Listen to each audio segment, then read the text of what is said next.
दोस्तों नमस्कार। आज है 4 जुलाई सन 2024 गुरुवार।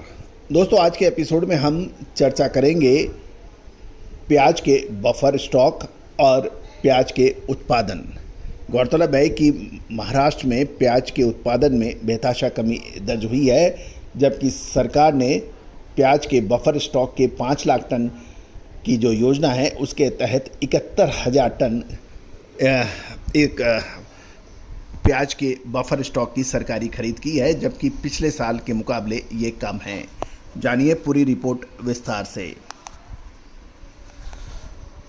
दोस्तों अजय एस्ट्रो मनी गुरु संभवतः देश का पहला चैनल है जो एग्रो कमोडिटीज, मेटल, कोल, बुलियन मेटल, इन सभी पर आपको लगातार अपडेट और विश्लेषण देता है। दोस्तों हम वर्तमान ही नहीं भविष्य का भी करते हैं सटीक आकलन।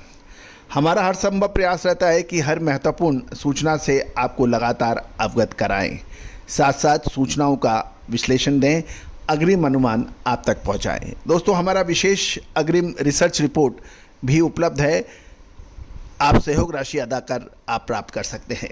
दोस्तों आपको याद होगा प्याज, आलू और लहसुन के ऊपर हमने आपको लगातार अपडेट पिछले 3 महीने से दिए हैं। इसमें तेज़ी की संभावना है। आलू में एक तरफा तेज़ी दर्ज हुई, प्याज और लहसुन ने तेज़ी के रिकॉर्ड कायम किए।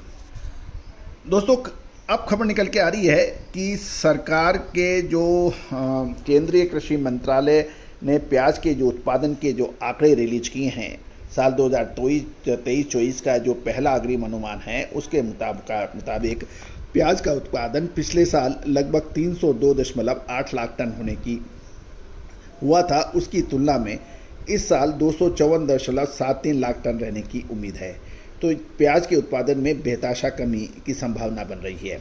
यदि आंकड़ों की बात माने तो सबसे ज़्यादा महाराष्ट्र में प्याज का उत्पादन कम होने की उम्मीद है, 34.31 लाख टन। कर्नाटक में 9.95 लाख टन प्याज के उत्पादन गिरने की समाचार मिल सकते हैं, ये एक आंकड़े कह रहे हैं। आंध्र प्रदेश में 3.54 लाख टन और राजस्थान में 3.12 लाख टन प्याज के उत्पादन में घटने की उम्मीद लगाई जा रही है।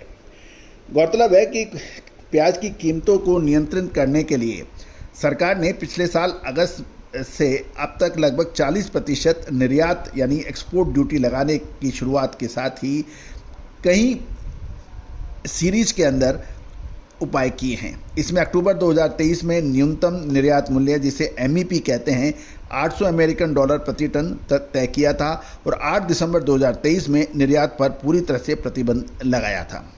गौरतलब है कि ये सब जो उपाय इसलिए किए गए हैं सरकार के कि जिससे प्याज की घरेलू कीमतों में काबू किया जा सके और अवेलेबिलिटी बन सके। खासकर महाराष्ट्र के लासनगांव जो कि प्याज की प्रमुख मंडी देश की मानी जाती है, वहाँ पर इस साल सामान्य से अधिक मानसून की भविष्यवाणी और प्रेडिक्शन को देखते हुए अच्छे खरीफ उत्पादन की संभावना बन रही है। गौरतलब है कि 4 मई सन 2024 से 550 अमेरिकी डॉलर प्रति टन यानी MEP जो अधिकतम निर्यात मूल्य है और 40% निर्यात शुल्क के साथ प्याज के निर्यात पर प्रतिबंध हटा भी दिया गया था। तो दोस्तों ये थी एक कुछ महत्वपूर्ण खबरें।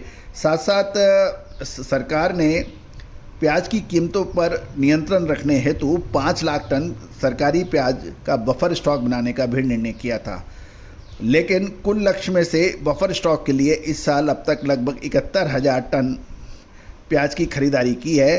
साथ ही ये यदि हम पिछले साल की तुलना में देखें तो पिछले साल समान अवधि में 74,071 टन प्याज की खरीदारी की थी, जो इस बार यदि आप प्रेसाइज देखें तो 20 जून सन 2024 तक 70,987 टन, ये जो लगभग 71,000 टन हैं की प्याज की खरीदारी की गई है। गौरतलब है कि अब प्याज के दामों पर एक निर्णायक मोड़ आ गया है।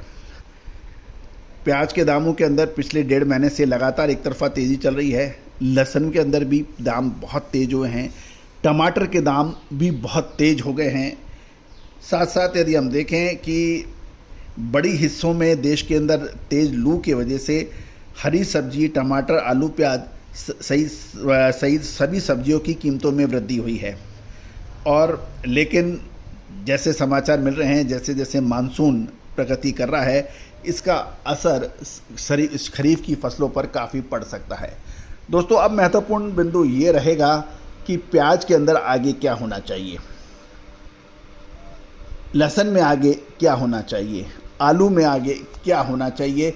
इसके लिए आप लगातार हमारा चैनल देखते रहें और उम्मीद है कि आपको ये चैनल पसंद आएगा। और यदि आपको हमारा चैनल पसंद आता है और अभी तक आपने सब्सक्राइब नहीं किया है तो इसको सब्सक्राइब करें। दूसरा, साप्ताहिक न्यूज़ लेटर जो मात्र 3,000 रुपये वार्षिक शुल्क पे उपलब्ध है, उसके लिए भी आप संपर्क कर सकते हैं। वो हर सप्ताह रविवार को आपको आपके व्हाट्सएप पर उपलब्ध होगा। साथ साथ प्रत्येक दिन ताज़ा मंडियों के भाव भी आपको लगातार अपडेट होंगे। अधिक जानकारी के लिए आप दिए हुए नंबर पर संपर्क कर सकते हैं। साथ साथ ये भी एक डिस्क्लेमर्स भी आप ध्यान से सुनें और समझें। ये सभी जानकारियाँ आपको अनुसंधान और शिक्षण के उद्देश्य से दी जा रही है। किसी भी प्रकार की लाभ हानि का जिम्मेदारी हमारा चैनल नहीं लेता है। All the very best, good luck, happy trading.